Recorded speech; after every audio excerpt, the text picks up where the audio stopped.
Hey everybody, Eric Dorward here with the Spartan Rocketry Club for the next installment of our work here on the Estes Vesta Intruder. So at this point I've got all the fins attached. I checked my alignment, they look pretty good. There are some other decorative things to do, but this video, fingers crossed, should wrap up the construction elements of this particular project. Now, the main thing I need to be doing in this video is attaching a couple other little items, not least of which are these little decorative bits, which are going to get fixed like so. But they need to be rounded. This is very tedious because A, they are round to begin with, and B, they are very small. Typically, if I wanted to round an edge, I would just sand around the edge of it. But this is really small and it's round to begin with, so that's not going to work so well. So I've done almost all of these, 11 out of 12. This is the last one. And the best technique that I've come up with is, and again, this is very small, so it's very breakable. I fortunately have not broken any yet, knock on wood. There we go. But I'm going to round the ends of these things by kind of sanding the corner off of them, rotating it a little bit. And I'm not trying to do the whole thing here. I'm just trying to do maybe like a third or so of it leading up to the edge. And I am not looking for like an amazingly round job here. I'm just looking to take that sharp corner off, and that's probably about as good as it's going to get. So I'm maintaining a little bit of pressure with my index finger, and then just rocking it back and forth and taking a peek. I mean, I did a little bit. It's actually does need some more work, but this is the technique I've used on the edges, because I feel like if I tried to use the sanding block there, I would end up just breaking stuff. And I really don't want to do that. I could probably stand a little bit more work. I do use the sanding block a little bit later, and maybe that I can just finish up the process. Same deal here. I'm taking the corners off of the excuse me, other end that I have not worked with yet.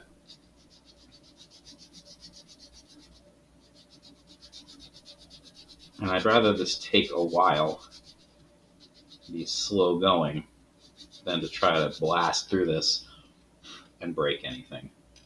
Because yeah, I mean, I could glue this back together, but I really, really do not want to do that. This is also made somewhat more difficult than probably it needs to be by the whole cutting business again. All right, so the ends are basically done, so I'm going to use my sanding block on the middle. And I'm just trying to turn it over so you can see it better. Just kind of rotating, slowly rotating this thing against my sanding block rather than moving the sanding block itself. It seems to be easier, these little pieces, to just move the wood. Alright, taking a peek, I'm looking down at you, probably can't see anything, but it's round. It's not a great job. This little bit here doesn't look particularly round, so I'm going to try carefully do a little more work. And how's this end? It's all right too. There are little bits of rattiness that have gotten kind of dislodged here, so I can get rid of them by just very gently running the sanding block over it. This is kind of like the grain, the fiber of the wood has gotten knocked off. Unfortunately, too, you can see in a bunch of these there are fairly deep little grooves that have been smushed into this stuff. Ideally, the filling would have taken care of that, but it didn't, and there's no way I'm going to try to do that again. So, good enough. All right, let's start applying things. There are many things to do here. I need to apply the launch lugs. So what I think I'm going to do is I'm going to apply 2 of these while you're watching, and then put the launch lug in between it. But before that, I think we might as well put the motor mount in. The motor mount's ready to go. You should always test fit first this actually is quite nice, but the one thing I've noticed is I can't spin it the whole way around because at least one of the fins might be a little bit farther down than the other ones, and that's fine. I mean, it's not a big deal. It's just something to be aware of. And I'm going to try, at any rate, the instructions don't really show particularly clearly if the little doodads are supposed to line up with anything. I'm going to try to have them line up because, why not? They're lines. I might as well have the fins try to align with things. So in any event, this is our usual application procedure for putting putter mount in. I'm going to put some glue on my little scrap here, and then I'm going to brush it, and I'm going to need to put it in about, the instructions say 2.5 inches. So I did at one point have a mark. I think this is my 2.5 inch mark, but I've done this enough times that I'm going to be basically eyeballing it. I can see actually down this one because it's a fairly wide rocket body. So I can actually see what I'm doing for once. You, of course, cannot. But the good news is, when you do this by yourself, should you choose to undertake this project, you will be able to see what you're doing, which is always a nice little perk. Because when you're dealing with smaller rockets, that is frequently not the case. All right, so I've painted a pretty broad ring inside there. I'm also going to put some glue right along the inside edge here. So that way we get glue for both of the ring segments. Okay. It doesn't really, again, matter, I think, where these go, but I'm going to just push it in and then see if I can't line up any of the little fin attachments. That's probably pretty good. Frequently, we try to do the launch lug in line with the engine hook. And, I mean, I could do that. It's not that far off, but I think I'm actually pretty happy with it where it is. So, there we go. Motor mounts in. I'm going to flip this upside down to let it dry, at least for a moment. And then we have all 12 of these little decorative dealies to apply. Before I start slapping them on, I did sand these down en masse to get this side about as smooth as I can muster. I just want to make sure before I start applying the glue that none of them got away like really uneven. And they seem alright. This one does anyway. I'm also not going to do the 2 layers of glue approach on these because they're decorative. They don't, they're not fins. So they're not going to be experiencing the kind of force, hopefully, that the fins experience. And there's also an incredible amount of surface area on these things relative to their size, especially how much they stick out into the airflow. So I think just glue will be plenty. And I said I want to do this, I want to put these on around the launch lug. So again, it says line it up with the end. And then, like usual, I'm just going to rock it forward. These actually are pretty, for the most part, they're pretty easy to get on right. The only problem is that unlike a fin, these can have some like bowing to them. The wood warped a little bit. So you do need to, once you've applied it, make sure that you haven't like bent the wood piece, which is unlikely, but I've certainly done it. So worth checking. All right, I'm running my finger to clean up any little glue dribbles, and then let's take a peek.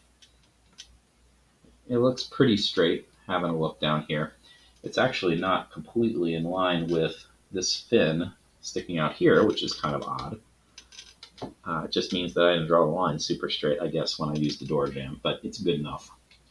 Again, these are purely decorative. They do not really have a real purpose other than making the rocket look cool.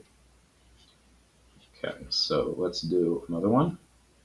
I'm not going to worry about letting them dry in between because I really, knock on wood again, should not be bumping them or anything that would dislodge anything or make my life miserable because I hadn't allowed things to set. Now, you'll notice here, because these are fairly thin, and the pieces themselves are fairly small, I did get a little bit of glue that dribbled off the edge, and I do very much want to clean that up before it goes on. All right.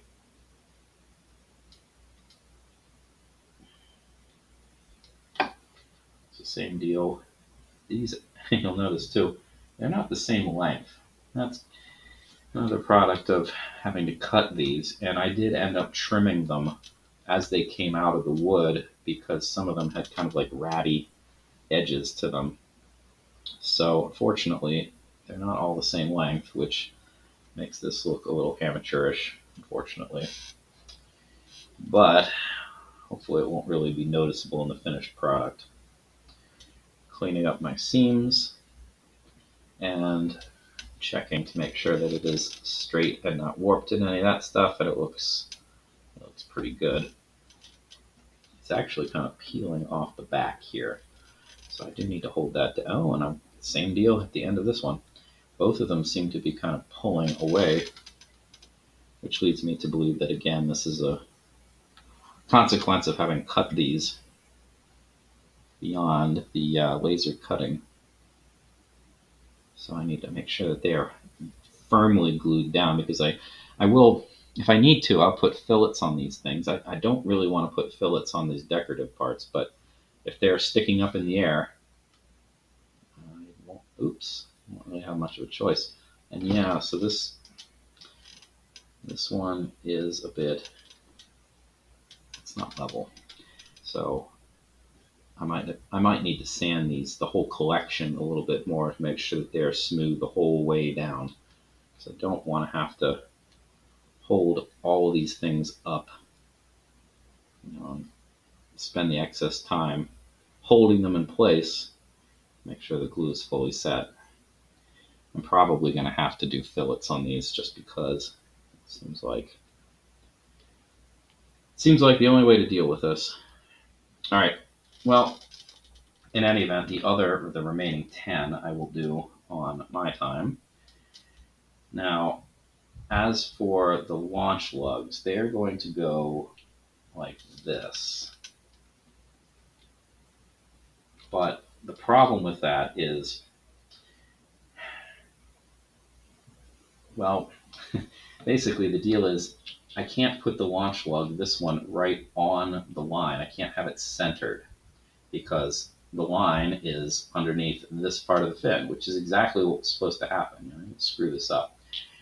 But what I'm going to have to do instead is I'm going to use the line that's on here as kind of like the left edge.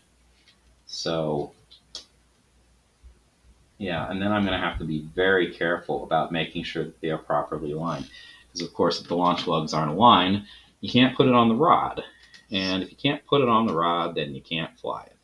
So I'm going to put the back one on first. Again, I'm not really going to take the time to do the 2 layers. It really shouldn't be necessary here. Fingers crossed. But I'm going to put this down here, and I'm going to kind of put it right against the fin as close as I can.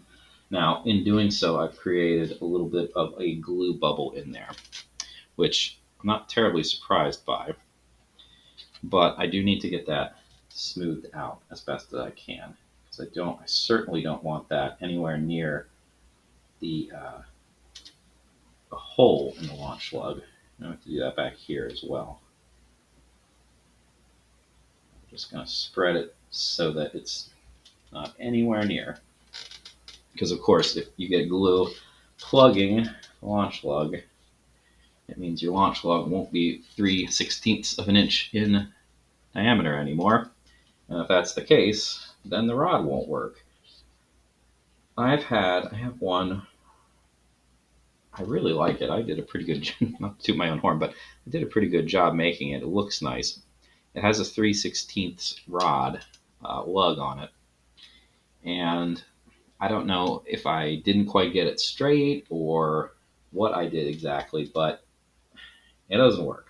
It's kind of the short version, and I have to fly the thing off of a 1/8 rod, even though it has a 3/16 mount on it. And I mean, you can do that, but it defeats the entire purpose of having the longer rod. Now, anyway, while I've been talking, I added this one. The instructions say that the line that I made here in the last episode is supposed to be the front end of it, which is a little unusual. And now I definitely need to check my alignment, and it's like, oh boy, it's not even close. So I'm going to have to wiggle this over a little bit.